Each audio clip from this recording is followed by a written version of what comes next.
Nallamala eastern ghat range లో ఉన్న గుత్తికొండ బిలంని దక్షిణ కాశీగా పిలుస్తారు. ఈ చిన్న ఎంట్రీ నుంచి లోపలికి రాగానే ఈ కేవ్ తనలో ఎన్నో మిస్టరీస్ దాచుకుంది అనిపిస్తుంది. ఇదొక మిస్టీరియస్ కేవ్ అవ్వడం వల్ల దీనిపై హిస్టోరియన్స్ అండ్ ఆర్కియాలజిస్టులు ఎప్పుడూ రీసెర్చ్ చేస్తూ ఉంటారు. ఇక్కడ ఉన్న శివుణ్ణి చీకటి మల్లయ్యగా పిలుస్తారు.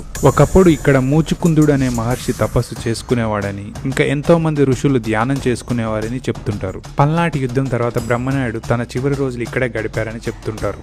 ఈ బిలంలో మోర్ దెన్ 100 కేవ్స్ ఉన్నాయి, కానీ ఇప్పుడు మాత్రం మనకి 7 యాక్సెసిబుల్ గా ఉన్నాయి. ప్రతి కేవ్ లో వాటర్ ఉంటాయి, కానీ ఈ వాటర్ ఎక్కడి నుంచి వస్తాయనేది ఎవరికి తెలియదు. దీని లోపల ఒక రివర్ కూడా ఉంది అని అంటుంటారు.